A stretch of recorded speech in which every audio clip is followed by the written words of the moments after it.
The alarms on the bridge of the horizon blared as Captain Daniel Carter rushed to his command chair. The ship had just exited its fifth jump through the new faster-than-light drive when sensors detected the massive ships approaching. "Status report," he ordered, his voice steady despite the tension filling the bridge. "Sir, we have 3 vessels approaching. Each one is at least 5 times our size," said Officer Ryan Miller from the sensor station. "They're not broadcasting any signals we recognize." Daniel nodded and turned to his communications officer. "Any response to our greeting messages?"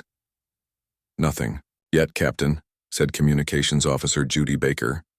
She pushed a strand of blonde hair behind her ear, eyes never leaving her console. "Wait, incoming transmission. It's different from anything in our database." Dr. Lisa Morgan rushed onto the bridge, tablet in hand. The ship's lead xenolinguist had dark circles under her eyes from 3 days of minimal sleep, but her gaze was alert and focused. "Send it to my station," she said, sliding into her seat. Her fingers flew across the interface as the strange symbols and sounds filled her screen. "This is incredible. The language structure is unlike anything we've encountered in our theoretical models." Daniel walked over to her station. "Can you understand any of it?" "Give me a minute," Lisa said, barely noticing him as her mind processed the patterns. After several tense minutes, she looked up with wide eyes. "Captain, they're ordering us to follow them to something called the Nexus. It's some sort of central meeting place for multiple species. They call themselves representatives of the Galactic Council." The bridge fell silent. Humanity had hoped to find other life among the stars, but no one had expected to discover an entire governing body of alien civilizations on their first deep space mission. "Are they threatening us?" Daniel asked. Lisa shook her head. "Not exactly. It's more like a summons. They seem surprised to find us out here. There's something else. They're referring to us as the isolated species, or possibly the untested species. The translation isn't perfect." Daniel returned to his chair and sat down. The Horizon was Earth's most advanced ship, but it was primarily designed for exploration, not combat. If these aliens meant harm, there was little they could do. "Send a response. Tell them we'll follow peacefully and that we represent Earth in a spirit of friendship and cooperation." 3 days later, the Horizon approached the most magnificent structure any human had ever seen. The Nexus was a massive space station shaped like an elaborate snowflake, with vast arms extending from a brilliant central hub. Countless ships of different designs moved in careful patterns around it. "It's beautiful," whispered Science Officer Paul Reed as the massive station filled their view screen. "And intimidating," added Daniel. He turned to Lisa, who hadn't left her station since first contact. "What have you learned?" Lisa looked up from her work. "I've been analyzing their communications and the data packet they sent. This Galactic Council includes representatives from 27 different spacefaring species. They've existed as a governing body for over 8,000 years. "And they've never contacted Earth?" asked Paul. "According to their protocols, they don't initiate contact with pre-FTL civilizations," Lisa explained. "We apparently crossed some threshold when we developed our jump drive." Daniel frowned. "So now we're being evaluated?" "It seems that way. They're not very forthcoming with details." Lisa hesitated. "There's something odd about their language patterns. Everything is very direct, literal. No metaphors, minimal abstractions.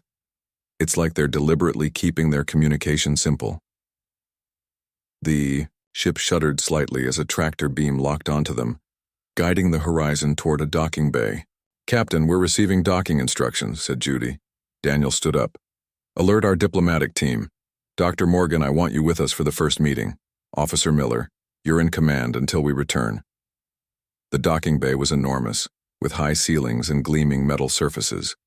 As Daniel led his team down the Horizon's ramp, he saw a delegation of aliens waiting for them. There were 5 different species represented, each more strange than the last. The apparent leader stepped forward. It stood on 4 tentacle-like limbs with a bulbous upper body covered in iridescent scales. 2 pairs of arms extended from its midsection, and its head was dominated by 3 large eyes arranged in a triangle.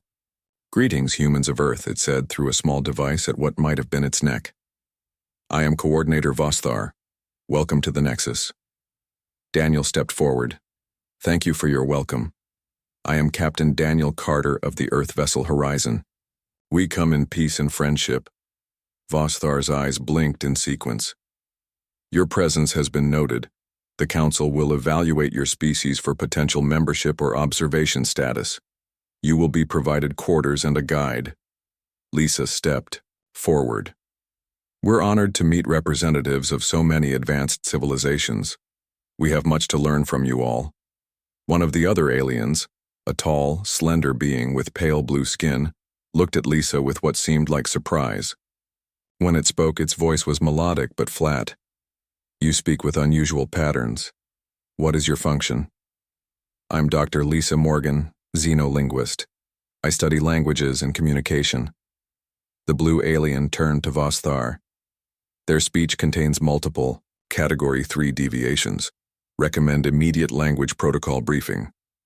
Vostar made a gesture that might have been dismissal. Noted, Observer Zivrak. The humans will adapt. It turned back to Daniel. Follow. The preliminary evaluation begins. In 6 hours, you will be instructed on proper council protocols. As they followed the alien delegation through the vast corridors of the Nexus, Lisa moved closer to Daniel. Captain, she whispered, did you notice how they reacted to my greeting? Daniel nodded slightly. They seemed confused by something.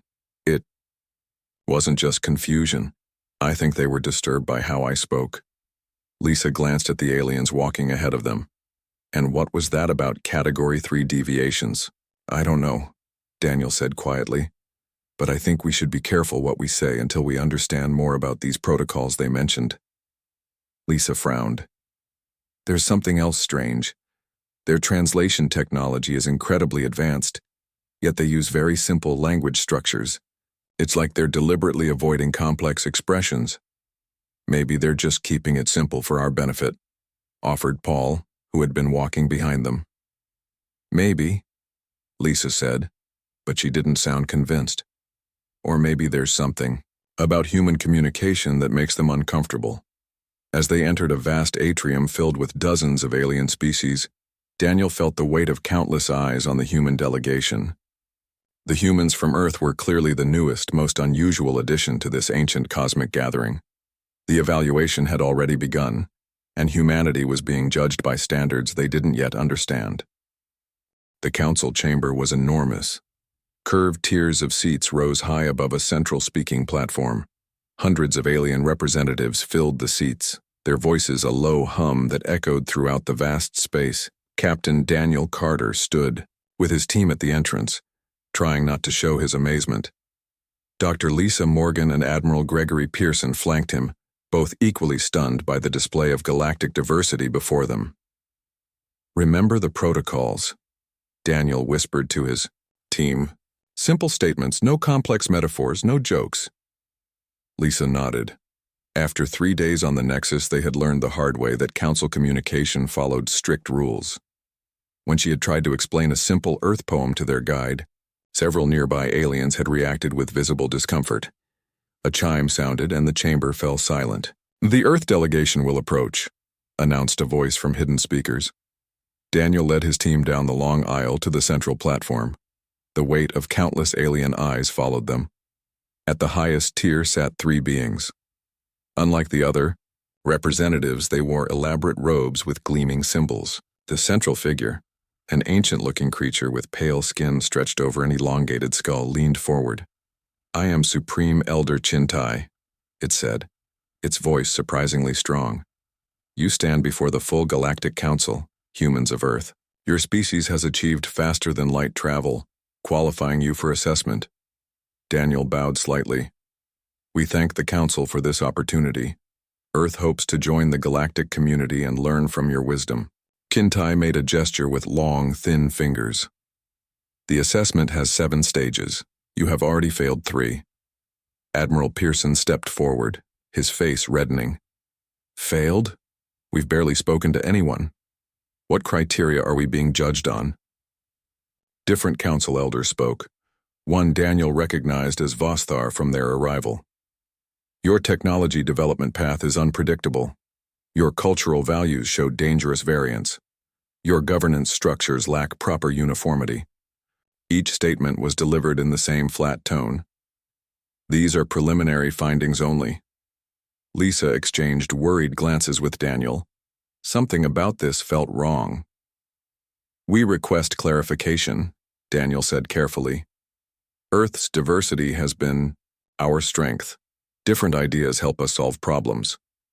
A murmur ran through the chamber. Noted, said Chin Tai with a dismissive wave. You will be assigned quarters. The formal proceedings will continue tomorrow. You are dismissed. This is ridiculous. Admiral Pearson paced their assigned quarters, frustration evident in every step. They're judging us without giving us a fair chance to present ourselves.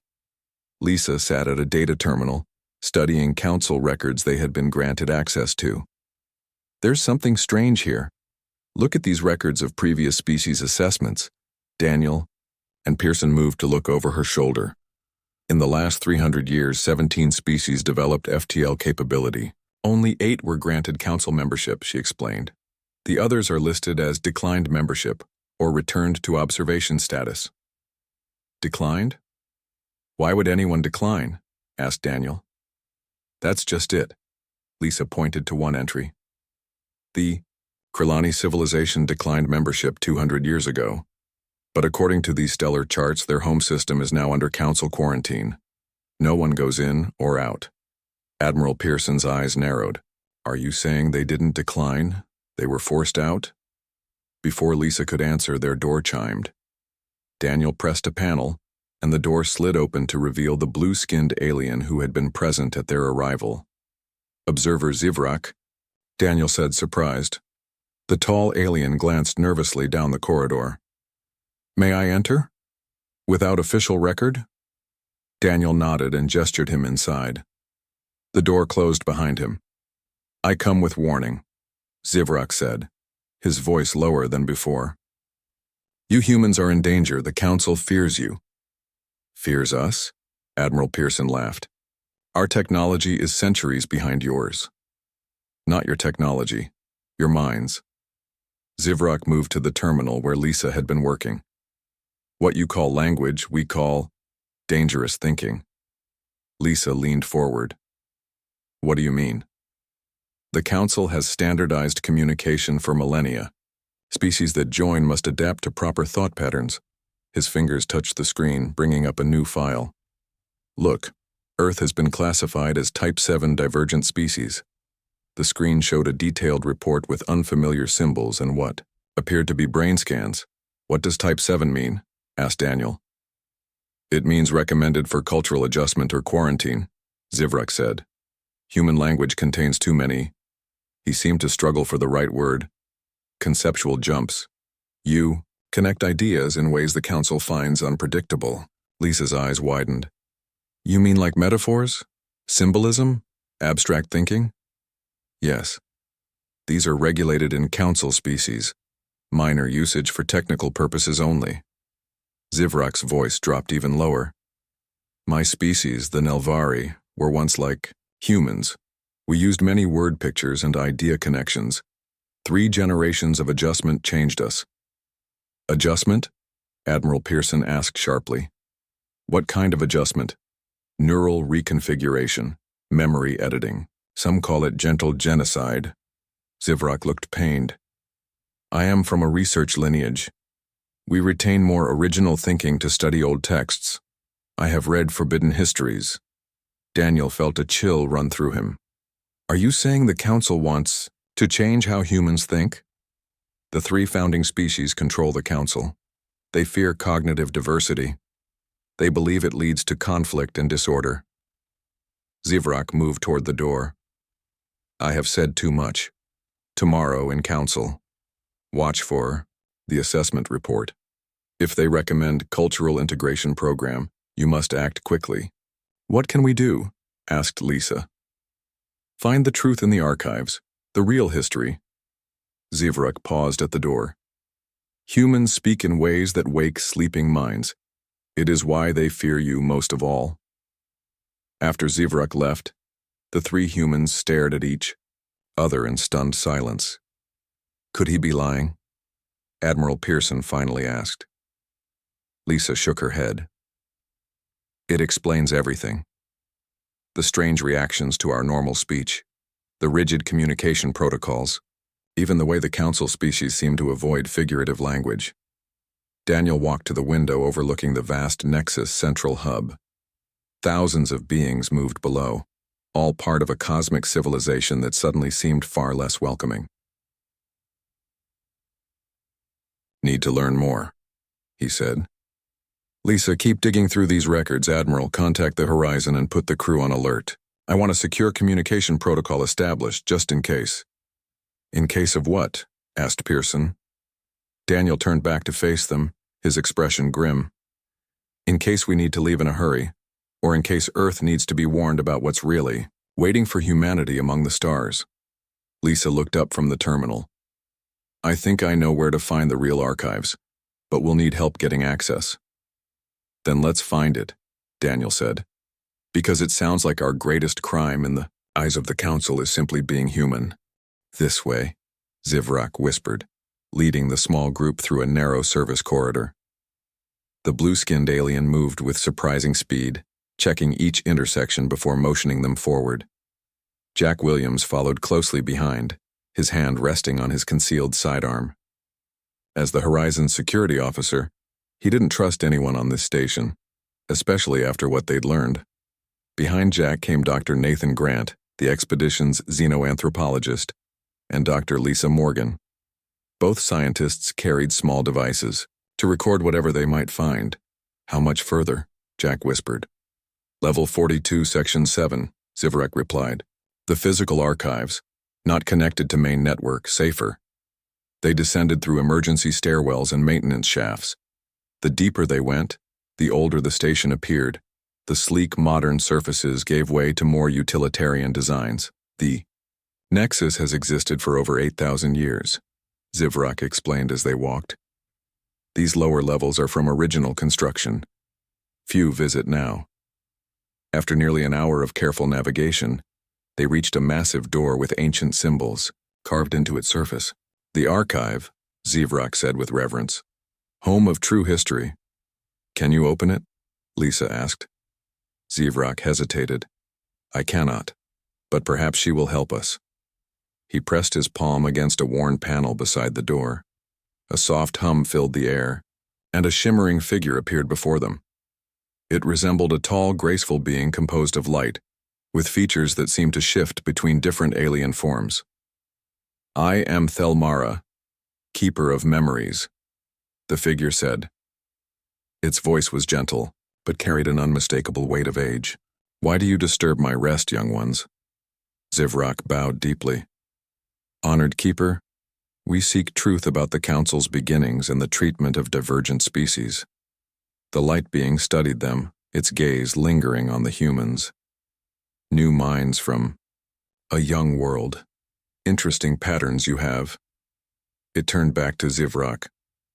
You risk much bringing them here, child of Nelvar. The Council plans to classify them as Type 7 divergent, Zivrak said. They deserve to know. Thelmara's form flickered. Indeed. Enter and learn, but touch nothing without permission. The past is fragile. The massive door slid open with a deep rumble, revealing a vast chamber filled with artifacts, ancient data crystals, and actual physical books, a rarity in the galaxy. This is incredible, Nathan breathed, looking around in wonder. Some of these artifacts must be thousands of years old. The archive contains records from before the Council, Thelmara explained, floating ahead of them. I have preserved the memories that others wished forgotten. The being led them to a central platform, where it gestured. A three-dimensional display sprang to life, showing a map of the galaxy with various points highlighted. 23,000. Years ago, 3 species achieved interstellar travel within the same millennium, Thelmara began. The Chin, the Vor, and the Talasian. They were very different in biology and thought. Their meetings were difficult, filled with misunderstandings and conflicts. The display showed 3 distinct civilizations expanding across the stars, occasionally clashing at their borders. Rather than learn to understand each other, they sought an easier path. The Qin developed the first neural harmonizers, devices to standardize thought patterns across species. They believed diversity of thought was the root of all conflict. Lisa stepped closer to the display.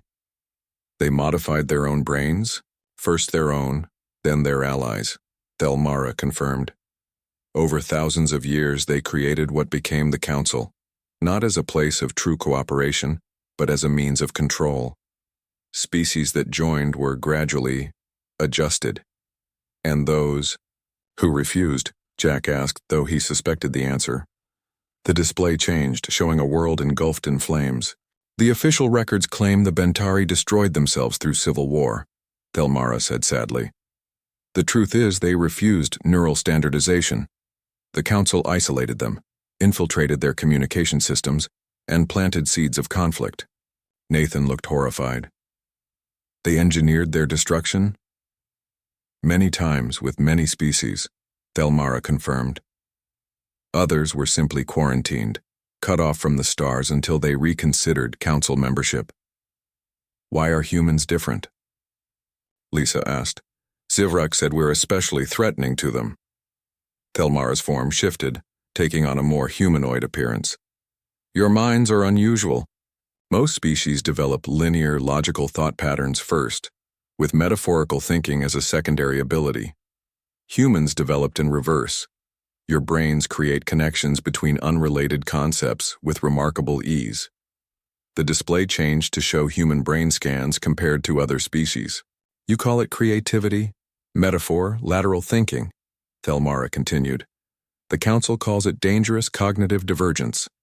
Your language contains what they term thought viruses, ideas that can spread and change established patterns. Lisa's eyes widened. That's why they reacted so strongly when I tried to explain poetry.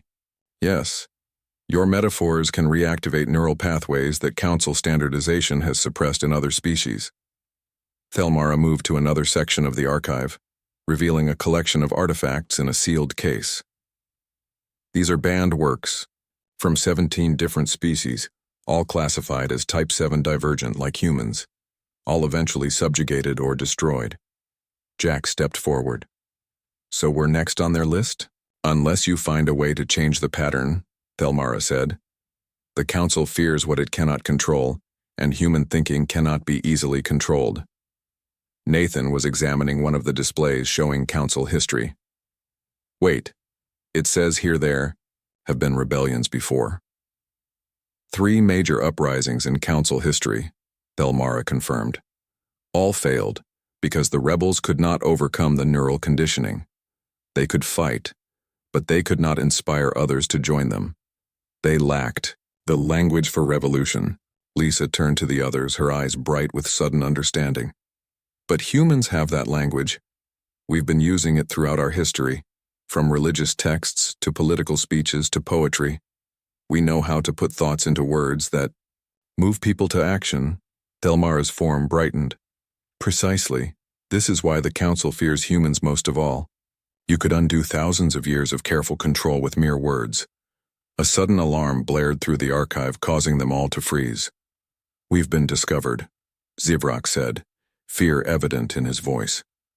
Thelmara moved quickly to a console. Security forces are heading toward the archive. You must leave. What about the evidence? Jack asked. We need proof to show the others. Take this. Thelmara handed Lisa a small crystal. It contains the true history and evidence of Council manipulation. But be warned, possessing it is considered treason. Nathan looked at Thelmara with concern. What will happen to you? I have survived many such incidents, the light being said with what seemed like a smile. The Council cannot destroy me without destroying the knowledge I protect. Now go. There is another exit through there. As they hurried toward the hidden doorway, Lisa turned back. Thank you for the truth. Use it wisely, Thelmara replied. Remember, against their force, your greatest weapon is not your technology. It is your words, and the ideas they carry. The hidden door closed behind them just as the main entrance to the archive burst open, security forces flooding in. The Humans and Zevrock slipped away through ancient maintenance tunnels, carrying with them knowledge that could change the fate of humanity, and perhaps the entire galaxy. The Council will now announce its assessment of Earth, Supreme Elder Chintai declared, his voice echoing through the vast chamber. Captain Daniel Carter stood with Admiral Pearson and the rest of the Earth delegation at the center of the Grand Assembly. The enormous room was packed with representatives from dozens of species. The tension in the air felt almost solid. Daniel glanced at Lisa Morgan, who had just returned with Jack Williams and Nathan Grant from their secret mission to the archives. Their frightened, determined expressions told him everything he needed to know. Based on extensive evaluation, Chintai continued, Earth has been classified as a Type 7 divergent species, requiring either cultural adjustment program or planetary quarantine. Murmurs spread through the assembly. Some representatives nodded, in agreement. Others seemed uncomfortable. Honored Council, Daniel stepped forward, keeping his voice steady. We request clarification on this classification. Council Elder Vostar responded, Your species exhibits dangerous thought patterns and linguistic abnormalities. Your communication methods contain elements that disrupt proper order. You mean our creativity? Daniel asked. Our ability to use metaphors and tell stories? These are precisely the concerning elements, Chintai stated flatly. Such cognitive patterns lead to unpredictability and conflict.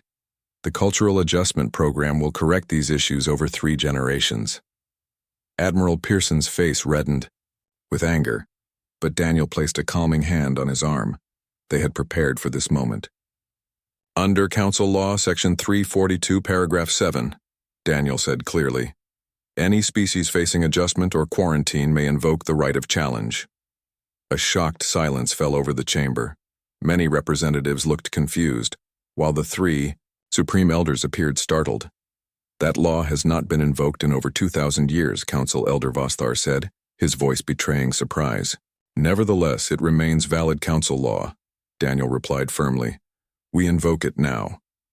Chintai's elongated fingers tightened on the edge of his podium. Very well, state your challenge. Daniel turned and nodded to Maria Campbell, who stepped forward. The former literature professor had been added to the delegation specifically for this moment. Our challenge is simple, Maria said, her calm voice filling the chamber. Allow me to speak to the full assembly without interruption. If, after hearing me, the majority still believes humans should be adjusted or quarantined, we will accept your decision. The 3 Supreme Elders conferred briefly before Chintai responded, Your challenge is accepted. You may address the assembly for 5 minutes, no more. Maria walked to the center of the speaking platform. She was a small woman with gray in her hair, but she stood tall and confident. Lisa handed her the crystal from the archives, which she placed on a nearby console. I could show you evidence, Maria began, gesturing to the crystal, of how the Council has manipulated species for thousands of years. But instead I want to tell you a story. She paused, looking around at the hundreds of alien faces. Once, there was a bird who lived in a beautiful cage. The cage had everything the bird needed: food, water, shelter. But the bird could not fly beyond the bars. One day a wind blew through the window, carrying the songs of wild birds. For the first time, the caged bird heard music from the outside world. As Maria spoke, something strange happened. The translation systems carried her words to every representative, but unlike the usual flat, literal translations, they somehow preserved the metaphorical nature of her story. Several aliens leaned forward, their expressions changing. The bird had never known freedom, so it did not know what it was missing, Maria continued. But those songs awakened something deep inside. A memory of wings stretching wide, of air rushing past, of boundless sky. The bird began to sing back, trying to reach those distant voices. Daniel watched as many representatives began to show signs of distress or confusion. Some touched their heads as if in pain. Others stared at Maria with growing fascination. The keeper of the cage heard this new song and was afraid. If the bird learned to sing like the wild birds, it might want to be free. So the keeper played, loud sounds to drown out the songs from outside. The keeper dimmed the light so the bird could not see beyond its bars. The keeper told the bird that the outside world was dangerous and that only inside the cage was their safety. Chintai stood abruptly.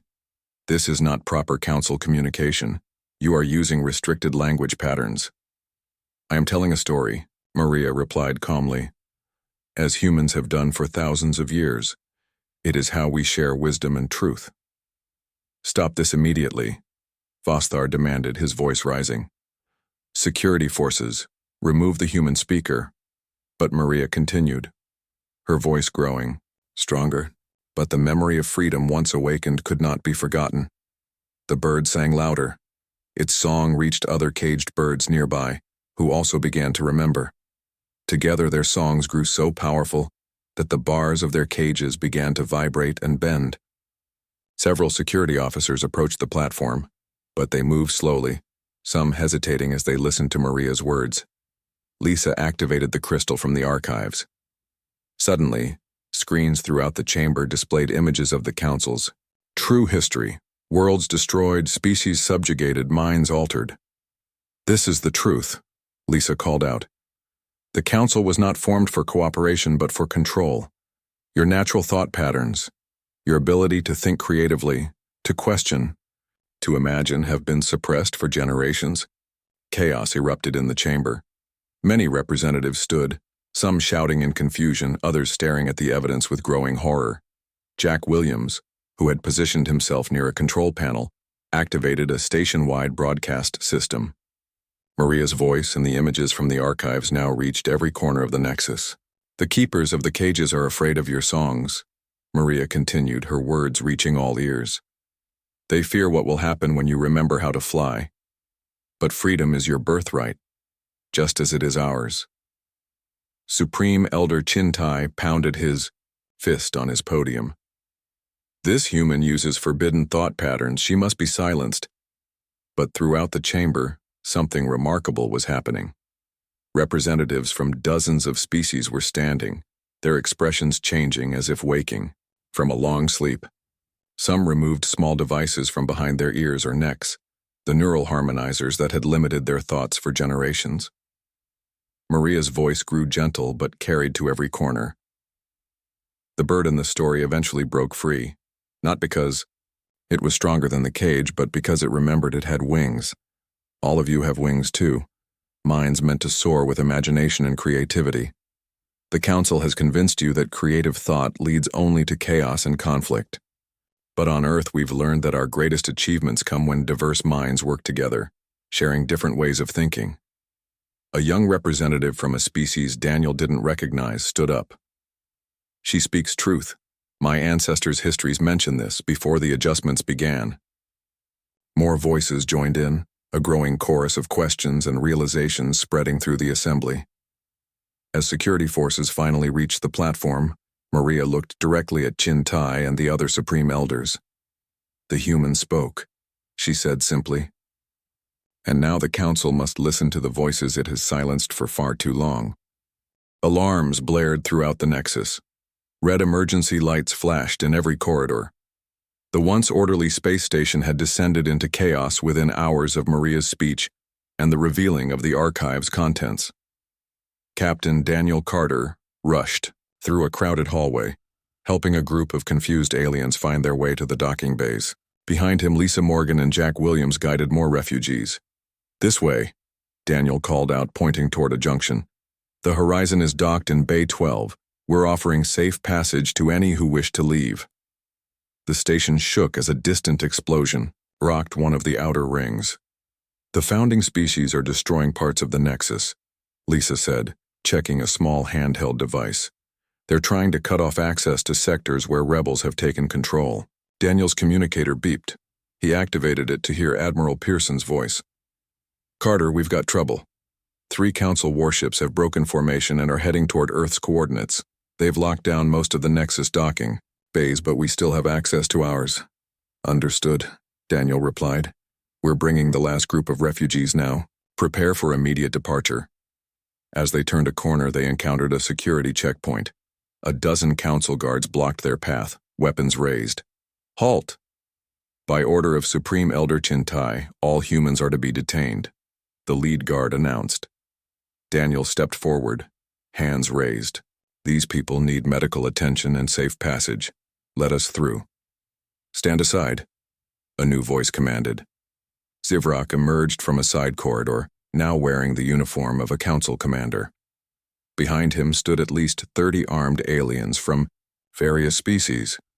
These security forces no longer recognize Chintai's authority, Zivrak stated clearly. The truth has been shared across 17 sectors. The council is fracturing. The security guards looked at each other uncertainly. Their leader hesitated, then lowered his weapon. We heard the human woman's words, he admitted, and we saw the archives. Is it true? Has the council been controlling our thoughts? Yes, Zivrak confirmed, for thousands of years. But now we remember how to think for ourselves again. The guard stepped aside, motioning for his team to do the same. Go. We will not stop you.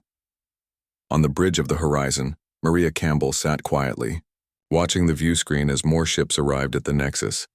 Some were council vessels, but many were independent ships responding to the broadcasts that had spread across nearby systems.